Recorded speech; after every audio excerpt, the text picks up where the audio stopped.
Why did golden Balaklava smelt my heart like boiling lava?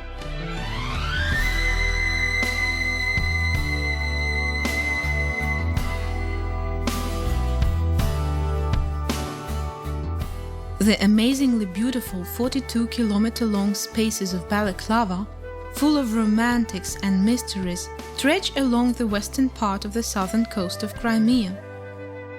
The town itself is located on the shores of a small bay of rare beauty near Sevastopol. It happened so that owing to the recent historical developments, Balaklava was closed for the masses. The aura of Balaklava scenery works wonders. Pushkin, Mickiewicz, Tolstoy, Bunin, Chekhov, Green, Paustovsky. Every one of them at different centuries fell in love with the town and its wonderful outskirts, permeated with the light of history. The legendary past of Balaklava goes back to the time of ancient legends and myths.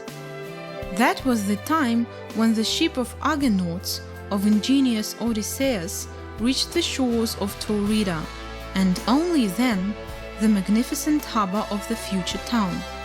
Since then, the ghost of the antique forehistory of Balaklava has been wandering along the rocky coast, in the mountains of a subtropical wood, sometimes appearing in original transcriptions of the names of local places.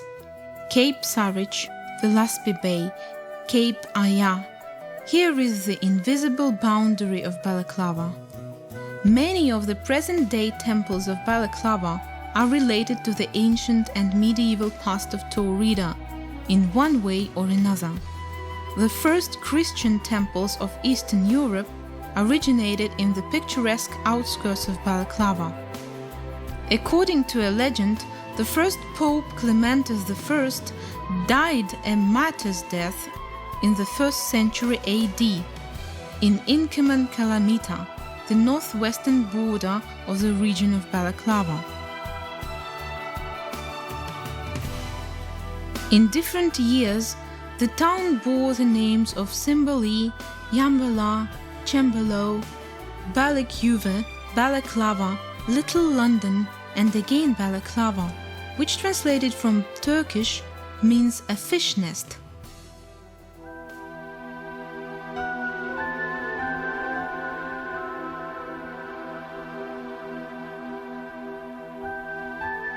Sometimes one gets the impression that the time suspended in Balaklava and froze in the ruins of the former Genoese fortress.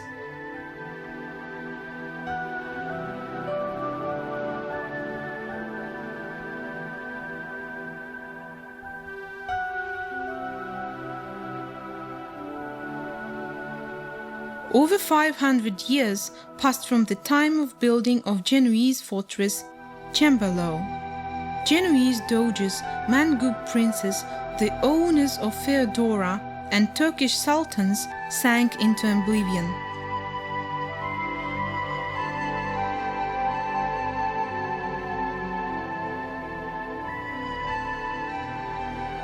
England still mourns at the grievous date of October the 13th.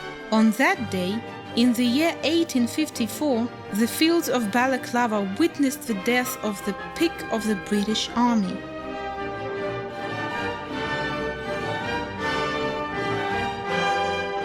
The onslaught, which was triggered by an absurd order, occurred on the hills of the valley covered with grapevines. Then the brigade of English mounted troops rushed to the attack of the redoubts of Russian canonry. Many lords, my lords, dukes and barons were killed. Duke Marlborough, the grandfather of Winston Churchill, perished in this battle. The Crimean War linked to an extent Balaklava, the town of Cuprine and Greek ships, with the shores of foggy Albion. They still stamp the highest order of the British armed forces from the metal of Russian cannons looted near Balaklava.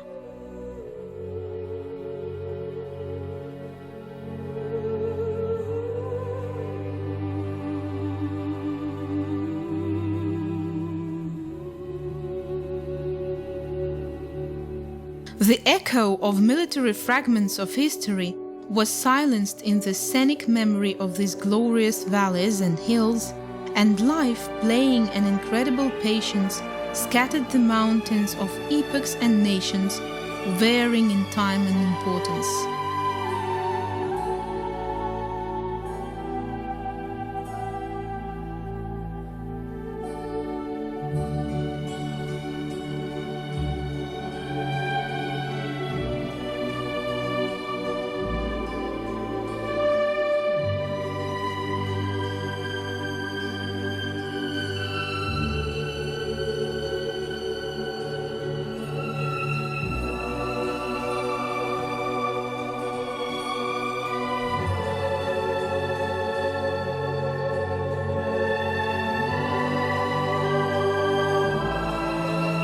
History is a spiral process of evolution, and, who knows, maybe the new stage of development of Balaklava will be in harmony with many European processes.